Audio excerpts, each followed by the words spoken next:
دعا کس چیز کا نام ہے؟ دعا اس چیز کا نام ہے کہ آپ بھی معجزے دکھا سکتے، آپ بھی ناممکن کو ممکن بنا سکتے ہیں. ایسے دعا کے ذریعے سے آپ کے کام ہو جائیں گے جو ناممکن نظر آ رہے ہیں. بہت طاقت ہے دعا کے اندر. نبی اور امام جو معجزے دکھاتے ہیں وہ تو خیر ان کے نبوت اور امامت کی دلیل ہے، لیکن مومن بھی دعا کے ذریعے سے معجزے دکھا سکتا ہے. اب دعا کی اہمیت نہیں بتانا ہے، علماء پورا اشرا پڑھتے ہیں، اور خاص طور پر چوتھے امام کی شہادت کی تاریخوں میں. اب وہ دعائیں جس کی بہت زیادہ تاکید بھی آئی ہے، اور میری اپنی زندگی میں نے تجربہ بھی کیا، اپنا نہیں، عام مومنین کا. اب مثلا اس میں سے ایک دعا ہے سورہ طلاق کی آیت نمبر 2 اور 3. آیت نمبر 2 کا آخری حصہ بالکل آخری، اور آیت نمبر 3 پوری کی پوری سورہ طلاق. خیر الحمدللہ ہمارے لیے پرابلم نہیں ہے، لیکن بعض اوقات ڈر لگتا ہے نا کہ کوئی خطیب کوئی ذاکر کسی بات کی اہمیت کے لیے اس کو ذرا ریپیٹ کرتا، تو کہیں سورہ طلاق کا نام 3 مرتبہ لے لوں تو وہاں میری بیوی کو طلاق ہو جائے. لیکن الحمدللہ ہم ان چیزوں سے میں نے جملے بھی سنے، جملے نہیں سنے، فتویٰ دیکھا کہ سورہ طلاق کا نام لیتے ہوئے بھی احتیاط کیا کرو، کہیں ایسا نہ ہو کہ 3 مرتبہ اس سورہ کا نام لیا تو کچھ گڑبڑ ہو جائے. سورہ طلاق سورہ نمبر 65 آیت نمبر، اور یہ وہ آیت ہے عموماً مراجع فتویٰ دیتے وقت کلیئر کٹ بات کرتے ہیں، حلال حرام واجب کرنا ہے نہیں کرنا، اس کے لیے کوئی آیت یا حدیث لے کے نہیں آتے ہیں. لیکن یہ والی آیت اللہ سیستانی سے جو ایک کتاب آپ کے لیے لکھی گئی ہے، code of practice for Muslims living in the West, اس کے اندر جب ایک نوجوان نے یہ سوال کیا کہ میں یہاں پہ آیا ہوں ویسٹ کے اندر اور میرے پاس کوئی جاب نہیں ہے، تو ایک سپر مارکیٹ کا جاب ملا ہے، اور وہاں پہ مجھے جو کیش کاؤنٹر پر بیٹھتا ہوں تو بعض اوقات شراب کی بوتلیں بھی آتی ہیں، تو اس کا حساب کتاب کرنا ہوتا ہے، یہ جائز ہے کہ نہیں جو میرے جاب کا 5% بھی نہیں. تو انہوں نے کہا کہ حرام ہے. بہرحال شراب سور کا گوشت اس میں تو کوئی کمپرومائز نہیں، کہا کہ حرام. تو اس نے کہا کہ پھر میرے لیے سروائیو کرنا مشکل ہے. تو انہوں نے کہا یہ والی آیت کوٹ کی فتوے کے اندر کہ یہ آیت پڑھ لو اور اللہ پہ بھروسہ کرو. آیت کیا ہے؟ وَمَن يَتَّقِ اللَّهَ يَجْعَلْ لَهُ مَخْرَجًا. یہ ہے آیت نمبر 2 کا اینڈ، بالکل آخری ٹکڑا. اور تیسری آیت تو میں پوری پڑھوں گا. وَمَن يَتَّقِ اللَّهَ، جو اللہ سے ڈرتا ہے یعنی تقوی اختیار کرتا ہے. دیکھیں قبولیت دعا کی پہلی شرط یہ بتائی گئی ہے کہ تقوی. اب میں کل ایک بات کہہ رہا تھا کہ آج کل نوجوانوں کو شوق ہے بزرگوں کا یا پرانی باتوں کا مذاق اڑانے کا. میں جرنل ایک بات کر رہا ہوں، اپنے شیعہ مومنین اور یوتھ کی بات نہیں کر رہے، جرنل.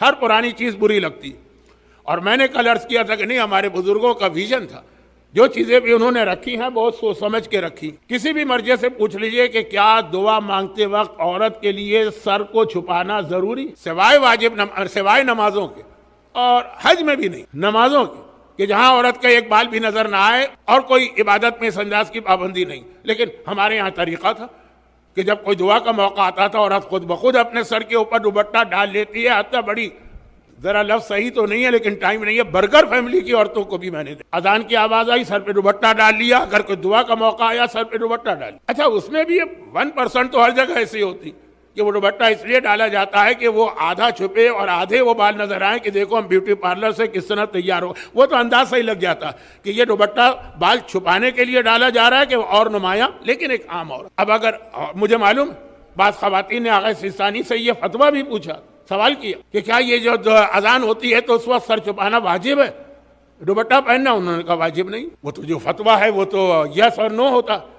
لیکن جو ہمارے بزرگوں نے ایک طریقہ رکھا جو ہماری عورتوں کے ڈی این اے میں داخل ہو گیا اب تک، اب آگے پتہ نہیں کیا ہونے والا. اذان ہوگی سر پہ دوپٹہ آئے گا، کوئی فاتحہ کا موقع ہوگا سر پہ دوپٹہ آئے گا، دعا کا موقع ہوگا وہ قرآن کی آئے. وَمَن يَتَّقِ اللَّهَ يَجْعَلْ لَهُ مَخْرَجًا کا دعا قبول ہی اس کی ہوتی ہے جو تقوی اختیار کر رہا ہے. عام زندگی میں نہ صحیح تو کم از کم دعا کے موقع پر تو اپنے آپ کو متقی کی شکل میں لے کے آ جاؤ. یہ تو موضوع کہیں اور چلا گیا، پہلے آیت سن لیجیے. وَمَن يَتَّقِ اللَّهَ، جو اللہ سے ڈرتا ہے اور تقوی اختیار کرتا ہے، يَجْعَلْ لَهُ مَخْرَجًا، اللہ اس کے لیے ہر مصیبت سے نکلنے کا راستہ بنا دیتا. راستہ ہوتا نہیں، وہ مصیبت اور پریشانی آنا ہی آنا، اس میں کوئی بچنے کا راستہ نہیں ہے، لیکن یجعل قرار دیتا ہے اللہ اس کی دعا تقوی کے نتیجے میں ایک راستہ کہ جس سے مصیبت سے نکل جائے. اب آپ میں سے اکثر لوگ گلف میں ایک طویل عرصہ گزار کے آئے ہیں، مخرج تو آپ نے وہاں دیکھا ہی کہ جب آپ ہائی وے پہ جا رہے ہیں اور وہاں سے نکلنا ہے تو ایگزٹ جس کو انگریزی میں کہتے ہیں اس کو وہاں مخرج کہتے ہیں. تو اللہ ایک ایگزٹ بنا دے گا، ایک ایسا راستہ بنا دے گا اگر تقوی ہے تمہارے پاس. اس کے بعد آیت، اب تیسری آیت، وَيَرْزُقْهُ مِنْ حَيْثُ لَا يَحْتَسِبُ، اور تمہیں رزق عطا کرے گا ایسی جگہ سے تم سوچ بھی نہیں سکتے تھے کہ وہاں سے بھی رزق مل سکتا، تمہارا گمان بھی نہیں ہوگا۔ اچھا اس رزق کے اندر وہ پورا فلسفہ آ جاتا ہے کہ رزق کسے کہتے ہیں۔ یقیناً ہمارے اور آپ کے ذہن میں تو آتا ہے جو ہمارے گھر کا خرچہ چلانے کے لیے دولت ہے، لیکن کبھی اللہم ارزقنی زیارت الحسین، زیارت حسین کو بھی رزق کہا گیا، کبھی اولاد کو بھی رزق کہا گیا۔ یہاں پر ہے کہ اللہ رزق دیتا ہے، یعنی اللہ تمہاری ہر حاجت کو پورا کرے گا، اور ایسے طریقے سے کہ تم سوچ بھی نہیں سکتے ہو کہ یہاں سے بھی میرا مسئلہ حل ہوگا۔ وہ آدمی حل نہیں کر رہا، وہ اللہ حل کر رہا۔ یجعل لہ مخرجا۔ میں کھل کے زیادہ ایک جملہ کہنا نہیں چاہتا ہوں جس علاقے میں بیٹھا ہوں، لیکن بہت سے لوگ کہتے ہیں کہ مولانا ہمیں کسی مسلمان حکمران نے تو وہ سہولتیں نہیں دی۔ یرزق من حیث لا یحتسب، اللہ ہے، یہ اللہ ہے جو ذریعہ اور سبب بنا دیتا ہے ایسے لوگوں کو کہ جو کبھی آپ کی طرف توجہ بھی نہیں دیتے۔ وَمَن يَتَوَکَّلْ عَلَى اللَّهِ، اور قرآن ایک اصول بتا رہا ہے جو اللہ پہ بھروسہ کر لے گا فَهُوَ حَسْبُهُ، اللہ اس کے لیے کافی۔ پھر اسے کسی کے دروازے پہ جانے اور کسی کے آگے ہاتھ پھیلانے کی ضرورت نہیں۔ دعا کے لیے کوشش اپنی جگہ ہے، لیکن بھروسہ صرف اللہ۔ ان اللہ بالغ امرہ، جب اللہ کسی کام کا ارادہ کر لیتا اللہ اس کو پورا کر کے رہتا۔ ساری کائنات ایک طرف ہو جائے کہ آپ کو رزق نہیں پہنچنے دینا ہے اور اللہ نے کہا کہ میں تو دوں گا۔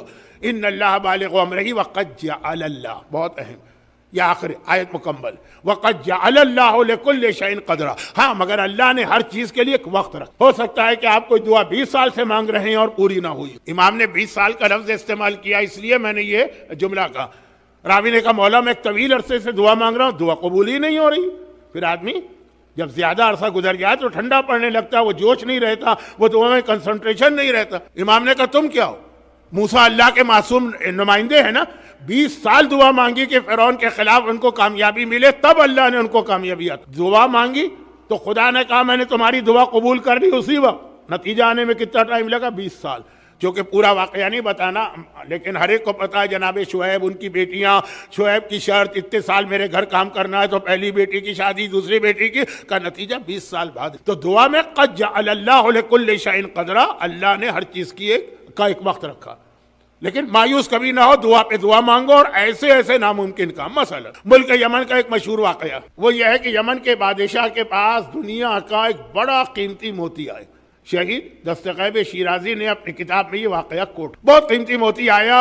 موتی جتنا بڑا ہوگا اتنا قیمتی اور جتنا صاف اور شفاف۔ وقت نہیں ہے کہ میں موتیوں کے فضائل بیان کروں، تو وہ ایسا موتی کی دنیا میں کسی کے پاس، اور بادشاہ کے لیے بھی ایک، جیسے آج کل بھی ہوتا ہے نا مملکتوں میں کمپٹیشن ہوتا ہے، یہ چیز ہمارے پاس ہے تو ہمارے پاس اس سے اچھی ہے تو ہمارے پاس، جیسے مڈل ایسٹ میں اس وقت ایک دوڑ لگی ہوئی، دنیا کی ٹالسٹ بلڈنگ ہمارے پاس ہے تو دوسرے ملک نے اس سے اونچی بنائی، تو تیسرے نے اس سے اونچی بنائی، تو چوتھے نے اس سے اونچی بنائی، اور اتنا خرچہ کر کے جس بلڈنگ کو بناتے ہیں 2 سال کے بعد دوسرا ملک اس سے زیادہ۔ اب ایک مقابلہ ہے، سب سے بڑا پل کہاں ہے، سب سے بڑی بلڈنگ کہاں ہے، بہت سارے، یہ ہمیشہ سے رہا۔ تو بادشاہوں میں بھی مقابلہ ہوتا تھا، روم کا بادشاہ ایران کے بادشاہ کو، اور ایران کا بادشاہ چین کے بادشاہ کو، اور چین کا بادشاہ یمن بہت اہم ڈائنیسٹی۔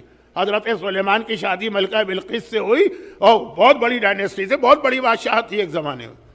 تو مختلف بادشاہوں کے نمائندوں کو بلا کے بطور فخر یہ موتی دکھایا جاتا ہے، یہ گویا اس مملکت کی ناک ہو، اور اس کی حفاظت کے خیال سے یہ چیزیں رکھی جاتی ہے خزانے میں۔ لیکن خزانے میں بہت ساری اور چیزیں بھی ہوتی تھیں۔ حفاظت کے خیال سے غلام سے کہا گیا کہ تمہارا صرف ایک کام، اور کوئی کام نہیں، ساری ڈیوٹی ختم، یہ موتی تم لے جا کے اپنے گھر میں رکھو گے۔ خزانے میں بہت ساری چیزیں ہیں نا، ہو سکتا ہے کہ کوئی چیز الٹ پلٹ میں یہ موتی گر کے ٹوٹ، غلام بھی بڑا خوش۔ غلاموں کی کیا زندگی ہوتی ہے پہلے زمانے میں، تو کوئی کام نہیں کرنا، ٹھاٹ کرو، عیش کرو، بس یہ موتی تم خاص اس کی حفاظت کے لیے۔ اب یہ کہ ٹھیک ہے، اور ہر 6 مہینے 8 مہینے کے بعد کوئی نہ کوئی بادشاہ کا نمائندہ آتا ہے۔ ٹریولنگ اتنی آسان تو نہیں تھی نا پرانے زمانے میں، اور اس کو یہ غلام کو بلایا جاتا ہے، وہ بڑی احتیاط سے موتی لے جاتا ہے، واپس لے آتا ہے۔ ایک دن اسی طرح واپس لایا، اور چھوٹے بچے کی نگاہ پڑ گئی اس موتی پر۔ اب بچہ تو بچہ ہوتا ہے، ضد پر آ جائے۔ ہندی میں ہے نا کہ 3 ضدیں بہت مشہور، ایک بادشاہ کی، ایک عورت کی یعنی بیوی کی، اور ایک بچے کی، تو بالغ۔ تو اب ایک مرتبہ بچے نے موتی دیکھا، وہ مچل گیا کہ مجھے دو، مجھے دیکھنا۔ سب اس کو بہلا کے پھسلا کے تھک گئے، لیکن بچہ ہے، ضد پہ آیا ہوا۔ آخر گھر والوں نے کہا، غلام کی ماں نے کہا کہ بھائی 1 منٹ کے لیے دے دو نا، ہم سب یہاں کھڑے ہوئے ہیں سامنے۔ دل تو نہیں چاہ رہا تھا لیکن پریشر پڑا، عورتوں کا، تو اس نے ایک مرتبہ موتی بچے کے ہاتھ میں دیا، بچے نے لیا اور بس جو نہ ہونے والا واقعہ ہو گیا کہ ایک دم اس کے ہاتھ سے پھسل کے زمین پہ گرا اور 2 ٹکڑے ہو۔ اب یہ 2 ٹکڑے نہیں ہوا، یہ غلام گیا، مر گیا، بے موت مر گیا۔ اب اسے یہ پتا ہے نا کہ یہ اتنا قیمتی موتی تھا، یہ ٹوٹ گیا، جو بادشاہ کے لیے ایک پرائیڈ اور فخر تھا۔ جب کوئی نیا مہمان آئے گا اور یہ موتی منگوایا جائے گا اور میں نہیں لا سکوں گا، یہ ٹوٹا ہوا موتی تو گیا میں، خالی میں ہی نہیں، پرانے زمانے کے بادشاہ، زن بچہ کولو پہلوایا جاتا تھا، تم، تمہاری ساری فیملی، تمہاری ساری اولاد، تمہارے گھر کی ساری عورتیں۔ یہ اردو کا ایک محاورہ ہے نا کہ زن بچہ کولو پہلوا، جیسے پوری فیملی کا خاتمہ۔ لیکن اب کیا کریں، بہت پریشان، بہت ہی قریبی ایک دوست نے دیکھا کہ یہ چند دنوں سے بہت پریشان۔ ایک مرتبہ اس سے کہا کہ میں دیکھ رہا ہوں کہ اب تم کسی کام میں تمہارا دل ہی نہیں لگ رہا، کسی ایکٹیویٹی میں تم حصہ ہی نہیں لے رہے ہو، کچھ بتانا بھی نہیں چاہتا ہے کہ ابھی تو کسی کو نہیں معلوم، ایسا نہ ہو کہ میں نے بتایا خبر پھیل گئی تو جو 6 مہینے بعد موت آنے والی ہے وہ آج آ جائے۔ لیکن بہت قریبی دوست تھا، محبت کرتا تھا، بہت پریشر ڈالا تو کہا کہ یہ ہو۔ اس دوست نے کہا گھبراؤ نہیں، معصوم کی حدیث نقل کی کہ یہ آیت پڑھو، بڑی سے بڑی پریشانی سے خدا کہتا ہے یجعل لہ مخرجا، ہم تمہارے لیے ایک اسپیشل راستہ بنائیں گے پریشانی سے بچنے کا۔ یہ آیت پڑھو۔ امام نے کہا روزانہ فجر کی نماز کے بعد، ایک روایت میں 3 مرتبہ، ایک میں 7 مرتبہ، جب کوئی بہت مشکل پیش آئے۔ وہ ہنس دیا، کہا کہ اور کوئی چیز ہوتی تو سمجھ میں آتا، مثلا بیمار تھا، آیت پڑھتا صحت مل جاتی، جاب نہیں تھا، آیت پڑھتا جاب مل جاتا، اولاد نہیں تھی، آیت پڑھتا اولاد۔ ٹوٹا ہوا موتی آیت کی وجہ سے کیسے جڑ جائے گا؟ یہ آیت ہے نا، کوئی گلو تو ہے نہیں، اور گلو بھی ہو تو موتی تو ایک بار گیا تو گیا۔ کہا لیکن کوئی نقصان ہے آیت کو پڑھنے میں؟ کہا نقصان تو نہیں ہے۔ تو کہا کچھ اور نہیں ہے، اور تو کوئی راستہ نہیں ہے تمہارے پاس؟ شروع کر دو۔ ابھی 1-2 مہینے گزرے تھے کہ بادشاہ کا میسج آ گیا کہ آپ میرے محل میں آؤ، موتی کے مسئلے پر بات کرنا ہے۔ اب تو جان ہی نہیں، موتی کے مسئلے پہ بات کرنا ہے، پہلے تھا محل میں آؤ تو ہو سکتا ہے کوئی اور مسئلہ ڈسکس ہو، لیکن بتا بھی دیا ایجنڈے پہ یہ۔ دل میں کہا خدا بندہ میں نے آیت شروع کی تھی، ابھی 1 مہینہ بھی نہیں ہوا، اور وہ موت جو عموماً 6 مہینے بعد آتی وہ 1 مہینے کے بعد ہی آنے لگی۔ لیکن کیا کرے، حکم حاکم مرگ مفاجات، کبھی بہت ثقیل اردو بول جاتا ہوں۔ بادشاہ کا حکم آ گیا تو کیا کرے، بہت ہی ڈرتے ڈرتے گیا۔ بادشاہ نے کہا وہ موتی تمہارے پاس ہے نا؟ کہا ہے۔ کہ ایک کام کرو، وہ موتی کو توڑ کے 2 ٹکڑے کر دو۔ ہاں یہ کیا کہا بادشاہ نے؟ کانوں پہ یقین نہیں آیا۔ بادشاہ کہہ رہا ہے وہ موتی توڑ کے 2 ٹکڑے کر دو۔ تو آلریڈی اس کے 2 ٹکڑے ہو چکے تھے، لیکن بادشاہ یہ کہہ رہا۔ گھبرا کے پوچھا کہ ذرا سا کچھ پرانی داستانوں کا رنگ آ رہا جہاں پناہ، آخر میں نے جو سنا صحیح سنا؟ کہا ہاں۔ کیا کروں، میری 2 بیویاں ہیں نا، اور اب یہ کہ دونوں میں جھگڑا ہو گیا، دونوں کہتی ہیں موتی ہمیں چاہیے، اب میں کس کی بات مانوں کس کی بات نہ مانوں؟ بیویاں وہ ہیں جن کے آگے بڑے بڑے بادشاہ ہار جاتے ہیں، اب میں کیا کروں؟ سمجھ میں نہیں آتا۔ ایک ہی طریقہ ہے کہ اس کے 2 ٹکڑے کر کے ایک بیوی کو دے دو، دوسرا ٹکڑا دوسرے بیوی کو، اس طرح میرا مسئلہ حل ہوگا۔ غلام نے دل میں کہا آپ کا مسئلہ تو حل ہوتا ہی رہے گا، دیکھیں اللہ نے کس طرح سے اس آیت کی برکت سے میرے اتنے بڑے مسئلے کو حل کر دیا۔ اور یہ عرض کر دوں کہ جیسا میں نے شاید 2-3 مجلس میں کہا تھا، دیکھیں یقینی موت، اسی کو میں نے شروع مجلس میں کہا نا کہ معجزے ہو جاتے ہیں دعا کے ذریعے۔ جو تیسری مجلس میں شاید میں نے عرض کیا تھا کہ آج کل بعض لوگوں جو کچھ اپنی ہاف نالج پر اپنے آپ کو مجتہد سے بڑا سمجھتے، وہ کبھی اس قسم کے واقعات سن کے کہیں گے بادشاہ کا واقعہ ہے نا، تو کوئی اتھینٹک تو نہیں ہوگا۔ اب آئیے 10ویں امام کے زمانے میں سیم واقعہ یونس نقاش کو پیش آئے، جا کے دیکھ لیجئے 10ویں امام کے حالات، سیم واقعہ۔ البتہ وہاں پہ دعا ایک اور بتائی تھی امام نے، جس کو ہم دعائے توسل کہتے۔ یونس اس زمانے کے ظالم حکمران متوکل کے زمانے میں تھا، نقاش تھا، وہ نقش و نگار بناتا تھا، تو ایسا ہی تھا کہ ایک بہت قیمتی یاقوت آیا اور وہ ٹوٹ گیا اور وہ گھبرا گیا، اور پھر بادشاہ نے بولا کہ یہی کہا کہ مجھے اس کے 2 ٹکڑے کرانا ہے۔ باقاعدہ پورا واقعہ 10ویں امام کے حالات میں، اس کا نام ہے یونس نقاش کا واقعہ۔ تو دعا کی طاقت سمجھئے، دعا۔ مگر یہاں پہ ہمارے کل جو میں نے ایک جملہ کہا تھا نا، اس جملے کو ذرا سا واضح کرنا ہے کسی کے کہنے میں کہ دعا، اب بعض دعائیں ایسی ہوتی ہے جس کے راستے میں کچھ چیزیں رکاوٹ بن جاتی ہیں۔ اچھا ابھی تو میں کسی اور انداز سے بات کر رہا ہوں۔ وہ چوتھے امام نے کس بچے سے کہا کہ اپنی ماں کو قید کر؟ آیا ایک نوجوان رسول اللہ کے حدیث چوتھے امام راوی ہیں، آیا اور آنے کے بعد کہا کہ یا رسول اللہ مسئلہ ایسا ہے کہ بیان کرتے ہوئے شرم بھی آ رہی، میرے باپ کا انتقال ہو گیا ہے، میری ماں ہے، لیکن وہ نامحرموں سے بہت زیادہ مکس اپ ہوتی ہے، گھلتی ملتی ہے، اور اس کے تعلقات ہے، بھئی سمجھ نہیں آتا میں کیا کروں۔ پیغمبر نے کہا اس کو امر بالمعروف کرو، زبان سے سمجھاؤ۔ کہا میں ڈر رہا ہوں والدین کا جو خاص طور پر ماں کا جو رتبہ اسلام نے بتایا کہ آواز بھی بلند نہ ہونے پائے، تو کہا کہ پیغمبر نے کہا نہیں، جا کے نرمی سے بات۔ واپس آیا چند دنوں بعد، کہا یا رسول اللہ کوئی فائدہ نہیں ہوا، کہا ذرا سختی سے بات کہ سختی سے بات کروں، کہا سختی سے بات کروں۔ اس نے جا کے سختی سے بات کی، آ کے کہا کہ ماں تو کوسنے دینے لگی، بد دعائیں دینے لگی۔ بد دعا ہی کی ایک کیٹیگری، میں تو گھبرا گیا، ماں کی بد دعا۔ کراچی کی منی بسوں کے پیچھے ایک زمانے میں لکھا ہوتا تھا ماں کی بد دعا، تو خیر ماں کی بد دعا ایک بہت بڑی چیز ہے، وہ بد دعا دے رہی۔ اگرچہ ایک حدیث میں ہے ماں کی بد دعا سے نہ ڈرنا، یا اتنا نہ ڈر، باپ کی بد دعا سے ڈرنا، کہ ماں جب بد دعا دے گی دل سے کبھی نہیں دے گی، خیر وہ الگ موضوع۔ لیکن وہ تو غصے میں آ گئی، تم ہو کون؟ پیغمبر نے کہا اچھا ایسا کرو، جو لوگ آتے ہیں نا گھر، انہیں جا کے سمجھاؤ۔ آ کے کہتا یا رسول اللہ وہاں تو اور الٹا ماجرا ہو گیا، وہی سارے جملے کہے جو آپ کینیڈا میں، امریکہ میں، یورپ میں سنتے ہیں۔ انہوں نے کہا تم ہو کون بولنے والے؟ Mind your own business, don't interfere in my matters, یہ ہمارا ان کا معاملہ ہے، تم ہو کون؟ تمہیں اختیار کس نے دیا؟ پیغمبر نے کہا اب ایسا کرو کہ اپنی ماں کو ایک کمرے میں بند کر کے دروازہ لاک کر دو، صرف جو ٹوائلٹ جانے کا وقت ہوتا ہے یا کھانے پینے کا۔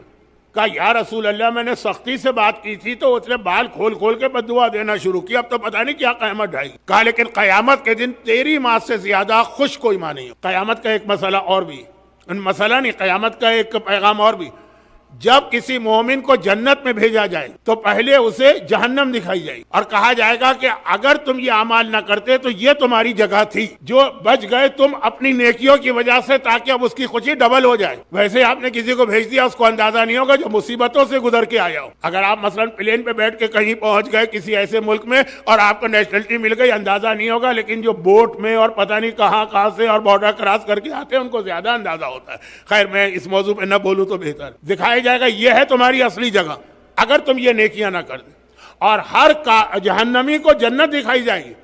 کہا کہ جو تم نے گناہ کیے اگر نہ کیے ہوتے یہ محل تمہیں ملنے والا تھا جو تم نے کھو دیا۔ تو کہا کہ جب تیری ماں یہ دیکھے گی کہ کتنے بڑے عذاب جہنم سے تو نے اسے بچا لیا گھر میں بند کر کے، اس سے زیادہ کوئی خوش نہ ہوگی۔ یہ چوتھا امام ہم تک پیغمبر کا پیغام پہنچا رہے ہیں، یہیں سے پھر وہ ایک اصول سامنے آئے۔ پوچھا گیا کہ مولا یہ جو دعائے کمیل میں ایک لفظ ہے اللہم اغفر لی الذنوب التی ترد الدعاء، اے خدا میرے وہ گناہ معاف کر دے جس کے نتیجے میں دعائیں ٹھکرا دی جاتی۔ دعا معجزہ، دعا طاقت ہے، دعا ایک پاور ہے، دعا ایک شکتی ہے، کس زبان میں کہوں۔ بہرحال شاید اردو میں جو پہلا جملہ کا وہی کافی تھا، باقی تو میں نے فضول وقت ضائع کیا۔ دعا ایک طاقت، لیکن راوی کہتا ہے کہ دعائے کمیل میں آپ کے دادا نے کہا کہ اے خدا میرے وہ گناہ معاف کر دے جو دعا کو ٹھکرا دیتے، وہ کون سے گناہ؟ تب امام نے وہ جواب دیا۔ اچھا دعائے کمیل کی جو 4-5 لفظ ہیں نا، اس کی تشریح چوتھے امام نے کی، اور جو لوگ سجادیہ اشرا پڑھتے ہیں کبھی نہ کبھی زندگی میں ان جملوں کی تشریح ہوتی۔ اللہم اغفر لی الذنوب التی تحقق الاسم تغیر النعم، یہ سارے ایک ایک جملہ، ہر جملے کی امام نے تشریح کی کہ 4 گناہ جو ایک ایک پرابلم لاتے ہیں۔ اب یہاں امام نے کہا کہ سنو، ترک الامر بالمعروف، الذنوب التی تنزل البلاء وترد الدعاء وتحبس الرزق، وہ گناہ جس کے نتیجے میں گھر میں بلائیں نازل ہوتی ہیں، روزی کم کر دی جاتی ہے، دعائیں ٹھکرا دی جاتی۔ 2-3 دن کا موضوع تھا کہ اللہ ہر مومن کا امتحان لیتا، لیکن کچھ پریشانیاں ہمارے گھر میں امتحان کی وجہ سے نہیں آتی ہیں، ہمارے اپنے کرتوتوں کی وجہ سے آتی۔ ظہر الفساد فی البر والبحر بما کسبت ایدیکم، زمین و آسمان میں تباہی آ گئی تمہارے کرتوتوں سے، چاہے اس کو آپ گلوبل وارمنگ کہیں، چاہے آپ اسے پولوشن کا مسئلہ کہیں، اور چاہے اسے آپ اپنے گھر کے اندر کے فساد کہیں۔ تو امام فرما رہے ہیں کہ وہ 4 گناہ، وہ 4 کو 3 ہی سمجھیے، 4 گناہ ہیں جس کے نتیجے میں بلائیں آتی ہیں تمہارے گھر میں۔ ضروری نہیں کہ وہ بلا اللہ کی طرف سے امتحان کے طور پہ آئی، اور اس کے نتیجے میں دعائیں ٹھکرا دی جاتی ہیں۔ بھئی بلا سے بچنے کا راستہ ہمارے پاس پروٹیکشن تو دعا ہی ہے نا، وہ بھی ٹھکرا دی جاتی۔ شاید بہت سارے مومنین کی ظہور امام کی دعا بھی اس لیے قبول نہیں ہو رہی، وہ بھی ایک دعا ہے نا۔